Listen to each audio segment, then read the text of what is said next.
AMU में 113 संदिग्धों की लिस्ट तैयार। अपराधियों का ठिकाना बन रहा कैंपस।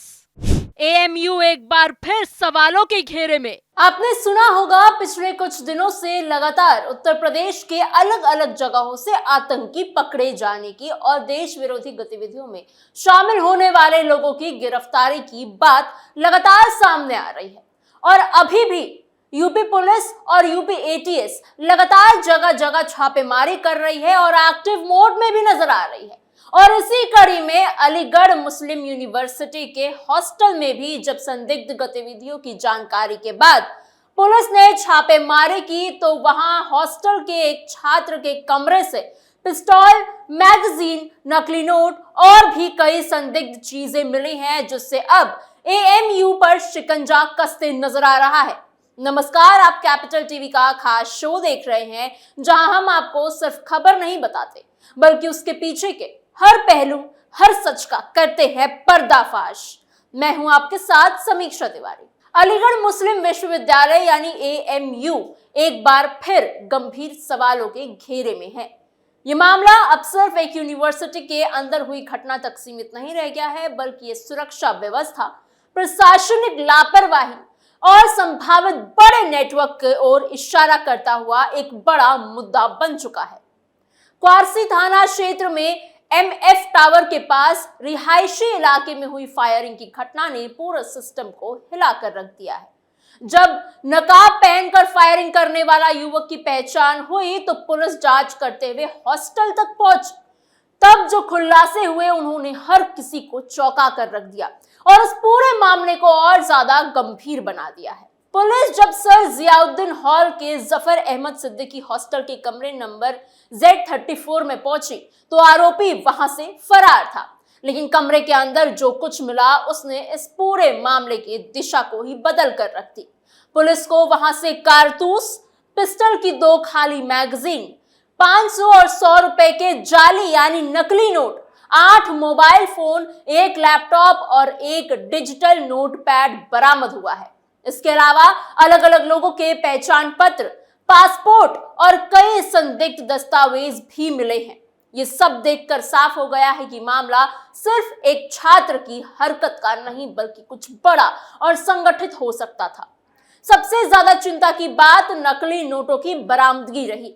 नकली करेंसी मिलना अपने आप में एक बड़ा अपराध है, लेकिन जब ये किसी यूनिवर्सिटी के हॉस्टल से मिले तो मामला और भी ज्यादा गंभीर हो जाता है। पुलिस को शक है कि ये नोट कहीं से लाकर यहां खपाए जा रहे हैं। अगर ये सच है तो ये एक बड़े नेटवर्क का हिस्सा हो सकता है जिसमें कई लोग शामिल हो सकते हैं। जांच एजेंसियां अब इस एंगल से भी मामले को देख रही हैं कि कहीं ये कोई संगठित गैंग या फिर सिंडिकेट तो नहीं है जो यहां से अपना काम चला रहा था। इसके अलावा आरोपी के पास 2 और अलग अलग मार्कशीट्स भी मिले हैं, जी हाँ, जिनमें जन्म तिथि 11 साल का अंतर दिखाता है। एक में 1988 और दूसरे में 1997 लिखा हुआ है। इसका मतलब साफ है कि फर्जी दस्तावेज बनाकर यूनिवर्सिटी में दाखिला लिया गया था। ये सवाल उठता है कि आखिर इतनी बड़ी यूनिवर्सिटी में एडमिशन की प्रक्रिया के दौरान ये सब कैसे नजरअंदाज हो गया? क्या जांच ठीक से नहीं की गई थी या फिर कहीं ना कहीं सिस्टम में बड़ी खामी थी? कमरे से बरेली और मुरादाबाद के लोगों के पासपोर्ट, आधार और पैन कार्ड भी मिले हैं। ये और भी ज्यादा चिंता बढ़ाने वाली बात है। आखिर इतने अलग अलग शहरों के लोगों के दस्तावेज एक ही कमरे में क्यों थे? क्या कर रहे थे? क्या ये सभी लोग एक ही नेटवर्क का हिस्सा थे या फिर किसी बड़े काम के लिए इनका इस्तेमाल किया जा रहा था? किसी बड़े हादसे को अंजाम देने की इनकी प्लानिंग चल रही थी।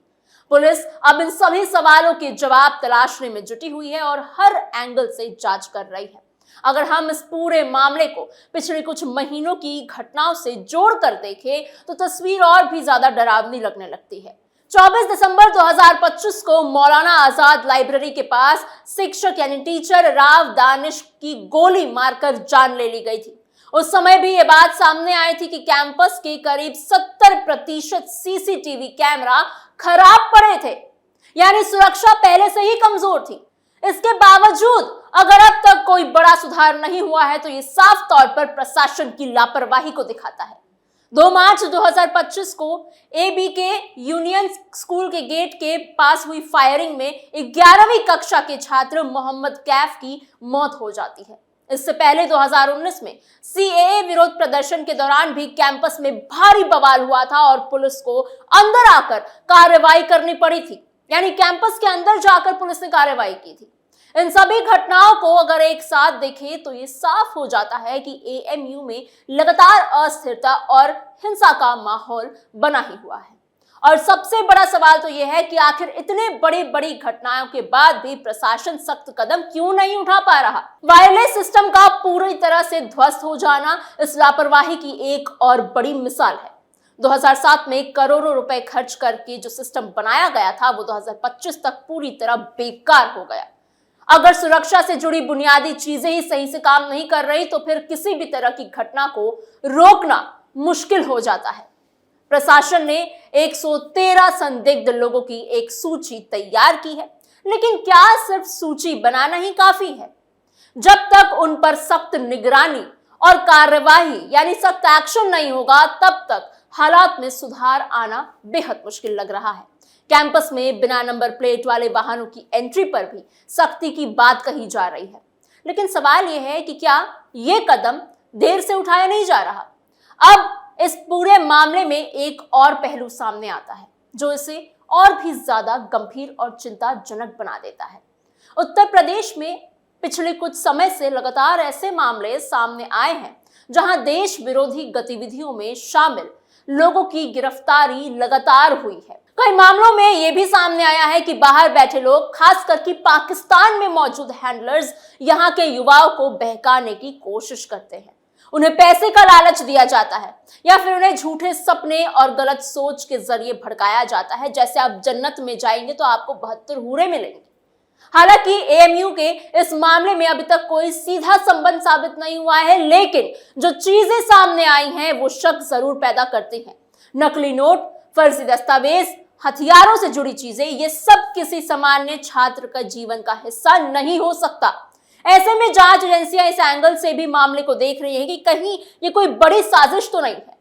कहीं मामले में ये देखा गया है कि युवाओं को पहले छोटे छोटे काम दिए जाते हैं, जैसे कि नकली नोट खपाना या दस्तावेज तैयार करना, फिर धीरे धीरे उन्हें बड़े कामों में शामिल कर लिया जाता है। अगर इस मामले में भी ऐसा कुछ है तो ये बेहद खतरनाक स्थिति हो सकती थी, क्योंकि इसका मतलब होगा कि ये एक शिक्षण संस्थान का इस्तेमाल किसी गलत मकसद के लिए किया जा रहा था। यह भी ध्यान देने वाली बात है कि ऐसे मामलों में हमेशा सीधा सबूत मिलना आसान नहीं होता, इसलिए जांच एजेंसियों को बहुत सावधानी और गहराई से ये काम करना पड़ता है। हर छोटे छोटे सुराग को जोड़कर ही बड़ी तस्वीर सामने आती है, और यही वजह है कि इस मामले की जांच कई एजेंसियां मिलकर कर रही हैं, जैसे UP police, UP ATS, NIA, ये सारी, और हर एंगल को ध्यान में रखा जा रहा है। इस पूरे मामले का सबसे दुखद पहलू तो ये है कि एक आम छात्र और शिक्षक डर के माहौल में जी रहे हैं। जो लोग पढ़ाई और सुरक्षित माहौल के लिए जानी जाती थी, वहां अगर लोग खुद को असुरक्षित महसूस करें तो ये बहुत बड़ी विफलता है। कई छात्रों ने पुलिस को बताया कि उन्हें अपनी सुरक्षा को लेकर डर लग रहा है। ये स्थिति किसी भी यूनिवर्सिटी के लिए तो बेहद गलत है। अब वक्त आ गया है कि सिर्फ बातें करने से काम नहीं चलेगा। एएमयू प्रशासन को सख्त और ठोस कदम उठाने ही होंगे। सभी खराब सीसीटीवी कैमरों को तुरंत ठीक करवाना होगा, वायरलेस सिस्टम को दोबारा चालू करना होगा और कैंपस में बाहरी लोगों की एंट्री पर पूरी तरह से रोक लगानी होगी। साथ ही एडमिशन प्रक्रिया को भी सख्त बनाना होगा ताकि ये फर्जी दस्तावेज के जरिए कोई इस तरीके से अंदर प्रवेश ना कर सके। सरकार और एजेंसियों को भी इस मामले को बेहद गंभीरता से लेना पड़ेगा। अगर इसमें किसी भी तरह की बड़ी साजिश का हिस्सा सामने आता है तो उस पर तुरंत कार्रवाई होनी चाहिए। दोषियों को सख्त से सख्त सजा मिलनी चाहिए ताकि भविष्य में कोई भी इस तरह की हरकत करने की हिम्मत ना कर सके।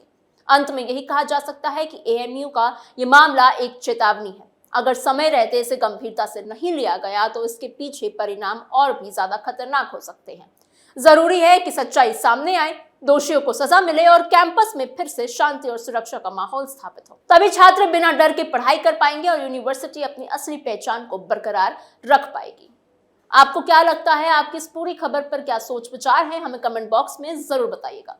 ऐसी और खबरों के लिए बने रहिए कैपिटल टीवी उत्तर प्रदेश के साथ।